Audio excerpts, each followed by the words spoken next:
d'abord sur Total, moi je suis convaincu que cette contamination sera virale, si je peux m'exprimer ainsi, c'est-à-dire que d'autres pétroliers suivront le geste de Total. Ça a démarré. En milieu rural, il y a quand même eu une proposition qui a été faite et qui a été amendée de 150 millions d'euros pour pouvoir aider justement les stations en milieu rural. Ça, ce n'est pas rien. Ça concerne tous les Français. Après, un petit bémol, si je peux me permettre, au collègue Aurélien Taché, sur ces 500 millions qui sont dédiés aux pensions de retraite. Vous le savez, lorsque ça a été voté la première fois, il fallait un gage, c'est-à-dire qu'il faut absolument compenser ces 500 millions prévus, et ils étaient compensés sur les pensions de retraite civiles et militaires. Et ça, ce n'est pas entendable. Et lorsque ça a été revoté, je pense que les Républicains ont compris, et Monsieur de Courson, qui avait proposé ce qu'on appelle un amendement d'appel, avait lui-même dit « Je savais que ça n'allait pas passer ». En revanche, c'était un signal envoyé au gouvernement et en l'occurrence à Bruno Le Maire. Et Bruno Le Maire s'est engagé à partir du 1er janvier 2023 à ce que, effectivement, les pensions soient indexées en corrélation avec les retraites. Et là, je vais vous dire, je bats aussi devant ma porte. On n'a pas été suffisamment adroit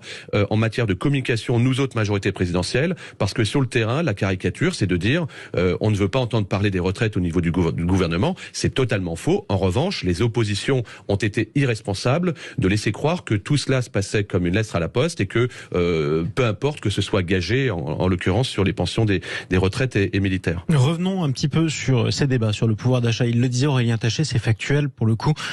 Beaucoup plus d'accords ont été trouvés entre la majorité présidentielle et les Républicains, par exemple, contre la majorité présidentielle et la gauche, en tout cas la NUP. Comment ça se fait et est-ce que ça va durer longtemps comme ça? Comment ça se fait? C'est que aujourd'hui, même s'il n'y a pas de majorité absolue du côté de la majorité présidentielle, il n'en demande pas moins que cette majorité présidentielle a une majorité relative avec 250 députés. Et donc, les partenaires républicains de l'arc républicain, cette assemblée, viennent voir la majorité présidentielle, et c'est dans ce sens-là que ça se produit. On n'a pas de démarche proactive, encore une fois, vers l'extrême gauche ou l'extrême droite. Mais vous êtes en train de dire que c'est les Républicains qui sont venus vous voir et que la gauche n'est pas venue vous voir. Je dis simplement que les collègues d'Aurélien Taché, avec lesquels il y a des échanges comme le PS ou évidemment les Républicains ou les indépendants, c'est évidemment plus fluide. Maintenant, on va quand même pas s'excuser si les propositions qui sont faites, celles pour lesquelles le président de la République a été réélu,